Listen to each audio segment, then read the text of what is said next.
Hello guys, this is your o so handsome mister Amrish Bharti, है ना, presenting you feminism. देखो यार, अभी तक we all knew about feminism is just the voice of female over males, but it is not. It is completely falsely understood by the male dominant society. देखो यार, feminism is something which speaks out loudly and argues and debate to have equal importance and equal acceptance in the society where male is dominant, or you can see where patriarchy is concerned. They always fought for gender inequality.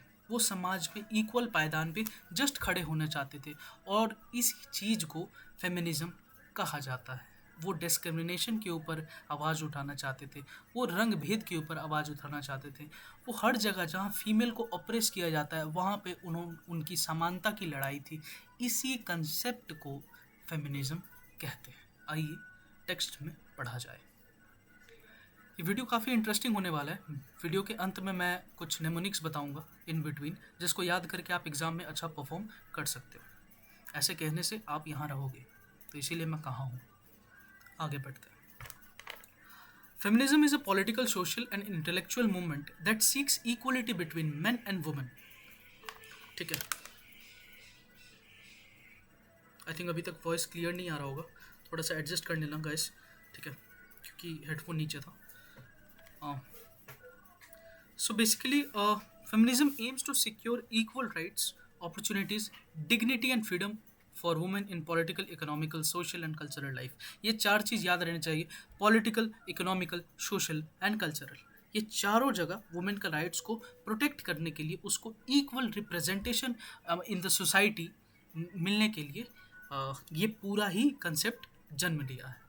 See, the feminist movement began stronger during the 19th and 20th century through struggles for voting rights, education, employment and legal equality. देखो, voting rights में मैं कहना चाहता हूँ, ये universal adult suffrage, अभी Indian constitution में article 326 states that कि anyone above the age of 18 has right to vote.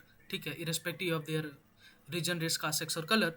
तो बेसिकली ये है कि आगे क्या होता था, जो मेल डोमिनेंट सोसाइटी है ना, उसको ही वोट करने दिया जाता था. स्लेव्स को, चिल्ड्रन को, वुमेन को नहीं दिया जाता था, क्योंकि उसका वैल्यू नहीं होता था, क्योंकि मेल ही बाहर जाते थे, मेल ही काम करते थे. लेकिन अभी इस चीज़ में सुधार आया है. अभी फीमेल्स काम कर रही है. ये नहीं कि मेल घर में खाना बना रहे, बना भी सकते हैं, उस पर कोई इशू नहीं है. जैसे मैं खाना बनाता हूँ तो there is no issue on that. Female भी काम करेगी, मेल भी काम करेंगे, दोनों मिल के घर चलाएंगे. ये कंसेप्ट बढ़िया है. मतलब लिटरली इसको मैं अप्रिशिएट करता हूँ भाई. आज के डेट में if you are educated, one should only get married to educated person, because तभी आपका साइकोलॉजिकल लेवल में आप उसको मैच कर पाओगे, है ना. आगे बढ़ते हैं. तो देखो, यहाँ पे इन्होंने, साइमन डे बियोवोर ने ये कहा है कि one is not born but rather becomes a woman. तो बेसिकली आप जानते हो X X chromosome and X Y chromosome. तो इसमें इसमें पता है, फीमेल्स को गांव में कहा जाता है तुमने बेटा पैदा नहीं कर पाया. भैया, मेल की वजह से वो डिसाइड होता है, यहाँ से वाई आएगा, यहाँ से एक्स आएगा, तब ना भाई बॉय होगा. यहाँ से एक्स आएगा, यहाँ से एक्स आएगा, तब ना जाके गर्ल होगा. तो भाई इसमें मेल वाला है. मैं एक पीडीएफ स्टडी भी कर रहा था, जहाँ अभी मतलब कि उसके उसके बारे में ज़्यादा मैं मेडिकल टर्मिनोलॉजी मेरे को नहीं आता है, लेकिन अभी जो आ रहा है, बर्थ रेट काफ़ी गिर गया है इंडिया का. 2.1 से गिर के 1.9x हो चुका है. ठीक है, मैं एक आर्टिकल भी उस पर पढ़ रहा था, फर्टिलिटी रेट. ठीक है, अपने को तो क्रिकेट स्टेडियम खड़ा करना है. ठीक है, आई मीन नहीं यार. चलो यार आगे बढ़ते हैं, है ना. Jokes apart, because this country needs good man, है ना, तो होना भी चाहिए. आगे बढ़ते हैं. लुक, तो यहाँ पे आत्मन और परमात्मन के बारे में भी थोड़ा उस कंसेप्ट में बताया गया है. ठीक है, एकांत, अद्वैत वाला कंसेप्ट है. तो मीनिंग ऑफ फेमिनिज्म मैं समझा ही दिया हूँ, लेकिन चलिए इसके बारे में थोड़ा इन डेप्थ और जान लेते हैं. Women and main should enjoy equal rights and equal representation in the society, in terms of opportunity, in terms of employment, in terms of education, in terms of hospitality, in terms of each and everything which exists in society. पहला। दूसरा, patriarchal systems that subordinate women should be challenged. कुछ कुछ जगह है ना जहाँ male dominant है, वहाँ वुमेन का राइट्स ही नहीं होता है, पल्लू यहाँ तक चलता है, ठीक है, this is cultural thing. But मेरे को, आपको ऐसा नहीं लगता कि इस पे आर्ग्यू करना चाहिए? कल्चरल राइट्स तो है, अब फेनेटिक बनो चीज़, मतलब वो सही नहीं है ना, फंडामेंटलिज्म भी सही नहीं है, मल्टी कल्चरलिज्म सही है ना।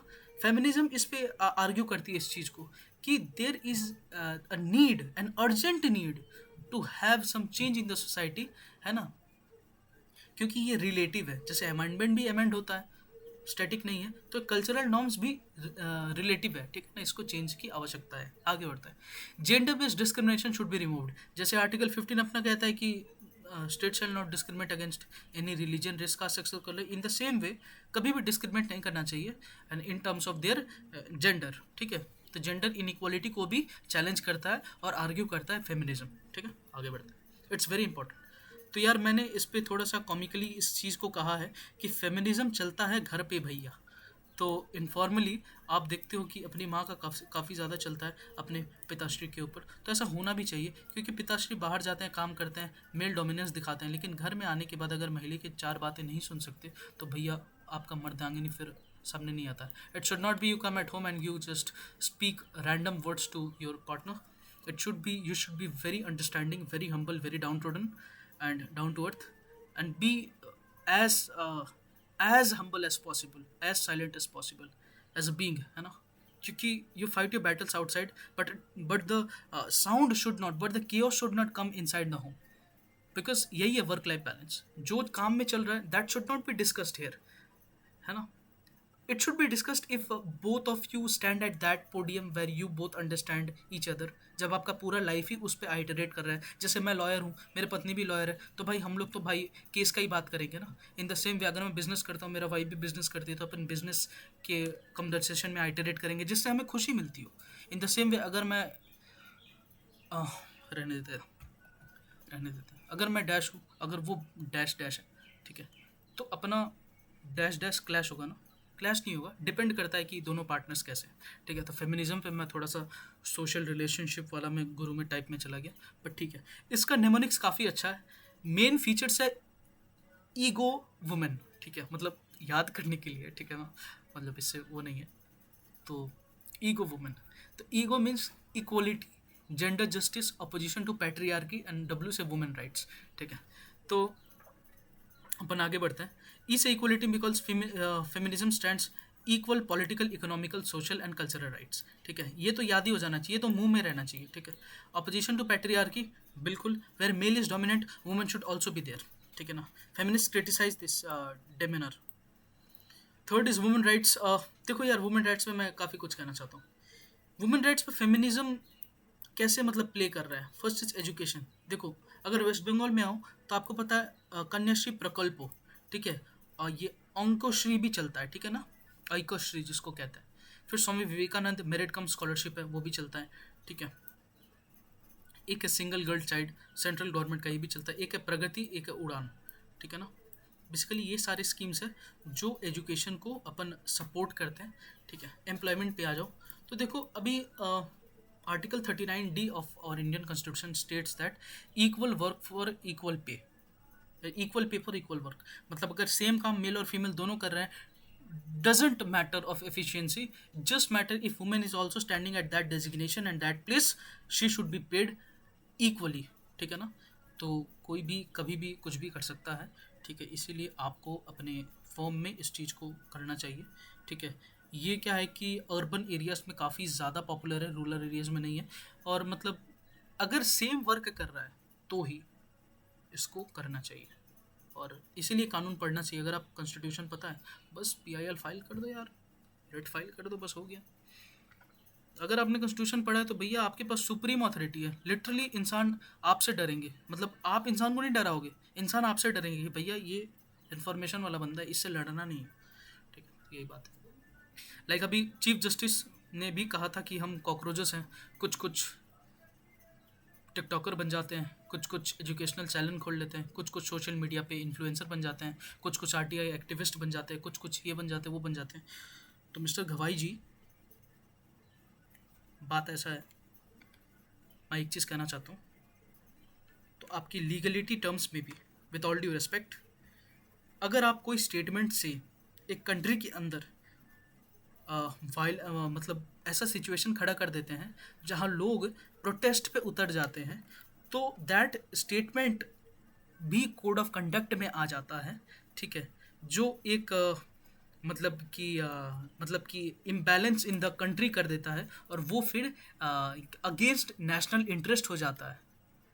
और इस पे एक अपना है, अगर मैं उसको कोट करूं, लेकिन अपना स्मार्ट रहे सीजीआई साहब, जस्ट वो स्टेटमेंट देने के बाद उन्होंने कहा कि it was spoken for illiterate uneducated thing. ठीक है ना, और फिर उन्होंने ये अप्रिशिएट भी किया इस चीज़ को आगे वाला स्टेटमेंट में, गवाई जी ने, कॉकरोच जनता पार्टी के फॉर्मेशन के बाद आगे भी, मतलब वो बोले कि वो छोटा सा क्लिप था जो वायरल हो गया, बेसिकली क्लिप था कि role of young adults are appreciated for the growth in national economy, मतलब उनका कुछ ऐसा था कहने का।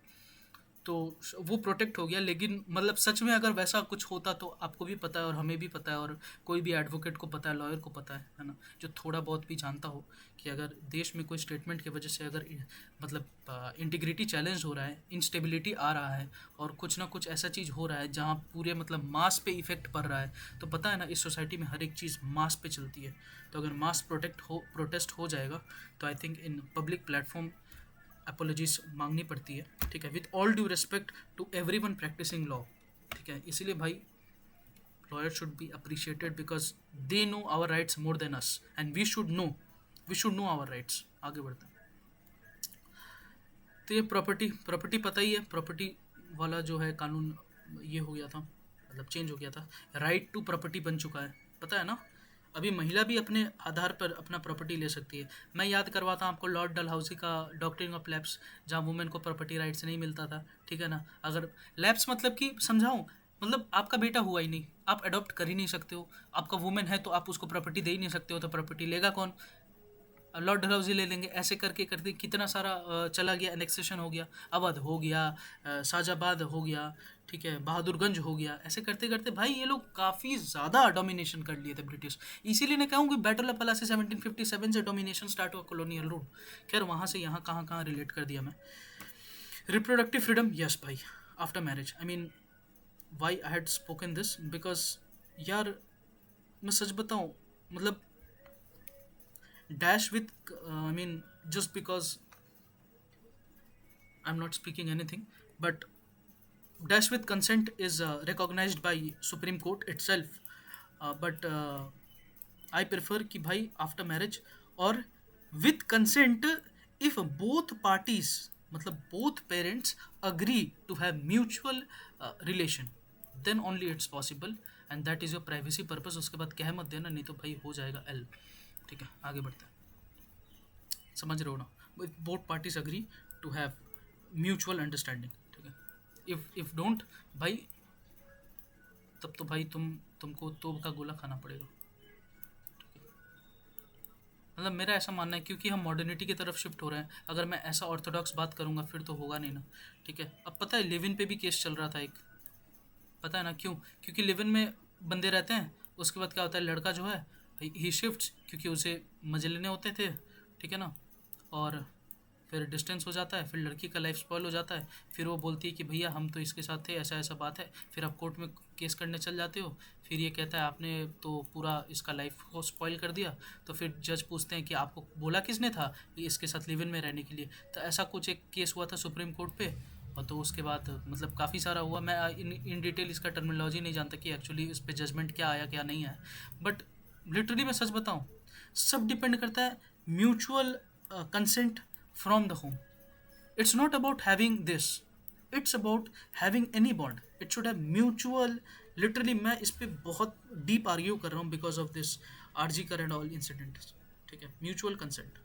ठीक है, पॉलिटिकल पार्टिसिपेशन भाई, 106 constitutional amendment act 2023, that is भारतीय न्याय संहिता, मतलब बीएनएस। भाई बीएनएस क्यों चला गया मैं, नारी सशक्तिकरण वंदन अधिनियम।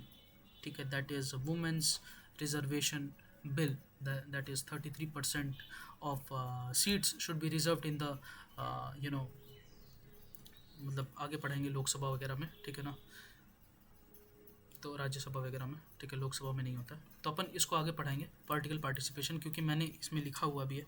तो बेसिकली वुमेन राइट्स को यहाँ प्रोटेक्शन मिलता है डेमोक्रेटिक, क्योंकि इंडिया क्या है, एक डेमोक्रेटिक कंट्री है ना बाबू, India is a democratic country. तो यहाँ पे उस चीज़ को फ्रीडम मिलता है, ठीक है। आगे बढ़ता है। Gender justice, of course gender justice मिलना चाहिए।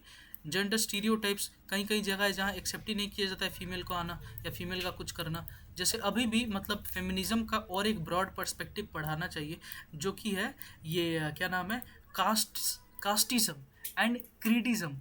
जहाँ लोअर सेक्शन ऑफ सोसाइटी को, इंडिया में वर्ण सिस्टम चलता था, वर्ण में क्या आता था, जैसे मैं इसको अगर ऐसे पढ़ाऊँ, ठीक है, वर्ण में क्या आता था, सबसे टॉप में कौन आते थे, ब्राह्मण्स, ठीक है, फिर क्षत्रिय, ठीक है, फिर आपका यहाँ पे वैश्य आ जाता था या कुछ आ जाता था। It's not prostitute, Vysya businessman वगैरह वगैरह को कहा जाता था। तो वर्ण सिस्टम में आ जाते थे। तो इसी को कि मतलब जो सबसे लोअर सेक्शन ऑफ सोसाइटी, उसको मंदिर में आने को कोई परमिशन नहीं मिलेगा, कुछ ऐसे करके। तो इस पर भी इसका एक टॉपिक पढ़ाना चाहिए, ठीक है, जहाँ कुछ कुछ जगह है जहाँ पे नहीं करना चाहिए, ठीक है। या ऑर्थोडॉक्स कल्चर भी है काफ़ी सारे जगह में। आगे बढ़ते हैं। Now see different forms of feminism actually है क्या। लुक, महिला respect, different forms of feminism का नेमोनिक्स यही है। लुक, महिला रिस्पेक्ट से एल का मतलब liberal feminism, M is Marxist feminism, R is radical feminism, E is eco feminism, S is socialist feminism and P is for postmodern feminism, ठीक है। Look, अपन इसके बारे में इनडेप्थ पढ़ते हैं। लिबरल मतलब कि जो इंडिविजुअल राइट्स का हक में बोलता हूँ, ठीक है, जो खुद का लीगल एंड पॉलिटिकल इक्वलिटी पे स्पीक करता हूँ, जैसे equal education, equal hospitality, equal legal rights, equal opportunity in terms of employment, equal opportunity in terms of everything, business too, है ना, to move along into the territory of India, to settle where anywhere, ठीक है। तो ये सारे काफ़ी points हैं जो आपको याद रहने चाहिए, लिखने आना चाहिए basically. M S Marxist feminism, जो कैपिटलिज्म पे बात करता हूँ, मार्क्सिस्ट कैपिटलिज्म में आप आना, ठीक है ना, रिलेट करवाना कि Marxist feminist link women operation with capitalism, ठीक है। मतलब कि पूंजीवाद पे इसका टोटली आक्रोश रहता था कि हर टाइम वुमेन ऑपरेस रहती थी कैपिटलिज्म से, एंड प्राइवेट प्रॉपर्टी ओनरशिप। आगे बढ़ते हैं। रेडिकल फेमिनिज्म, जो कि पैट्रियार्की को अपोज किया करती थी। Radical feminism views patriarchy as the root cause of women oppression. That is 100% accurate point which they have said. What they have said कि patriarchy is the root cause, ठीक है, for what you call this operation, women's operation. Exactly, nicely quoted and nicely framed sentence. आगे बढ़ते हैं। Socialist feminism combines, अब देखो ये Marxist और रेडिकलिस्ट फेमिनिस्ट, ये दोनों का जो संघ है, ठीक है, वो होता है सोशलिस्ट फेमिनिज्म। मतलब social feminism combines Marxist and radical feminist idea, ठीक है। टर्मिनोलॉजिस्ट बहुत बढ़िया चाहिए, ठीक है ना। तो आप लिख सकते हो it's an collective response in the society where it both क्या नाम है, are oppressed from capitalism and patriarchism, ठीक है। क्योंकि सोशल में तो ये दोनों आते हैं ना, एक पैट्रियार्की वाला भी बात आता है और एक क्या नाम है, ये क्या नाम है, कैपिटलिज्म वाला भी बात आता है। Eco feminism is exploitation of women with exploitation of nature. मतलब याद रखना कि मतलब देखो यार, एक चीज़ तो मैं यहाँ भी लिखा हूँ, मतलब ये दे argue patriarchal system dominate both women and environment. मतलब उनका कहना था कि एनवायरनमेंट को वुमेन, ठीक है, और एनवायरनमेंट, ये दोनों पैट्रियार्की अपोज करते हैं इस चीज़ को, ये डोमिनेंट बनते हैं इस चीज़ को, ठीक। One is post modern feminism. यहाँ पे कुछ कुछ बातें जो आपको लिखना है। मॉडर्निटी जब आई तो अडेप्टेबिलिटी भी होनी चाहिए समाज में, है कि नहीं। तो यहाँ लिखा है post modern feminist reject universal definition of womanhood. जो ऑर्थोडॉक्स कल्चर, जो बहुत आगे का extremist view point of women था कि समाज में, सोसाइटल में ऐसे फ्रेमवर्क्स या ऐसे कल्चर अडॉप्ट करना चाहिए कि वुमेन को ऐसे रहना चाहिए, वुमेन को कोई रिप्रेजेंटेशन नहीं मिलना चाहिए। तो ये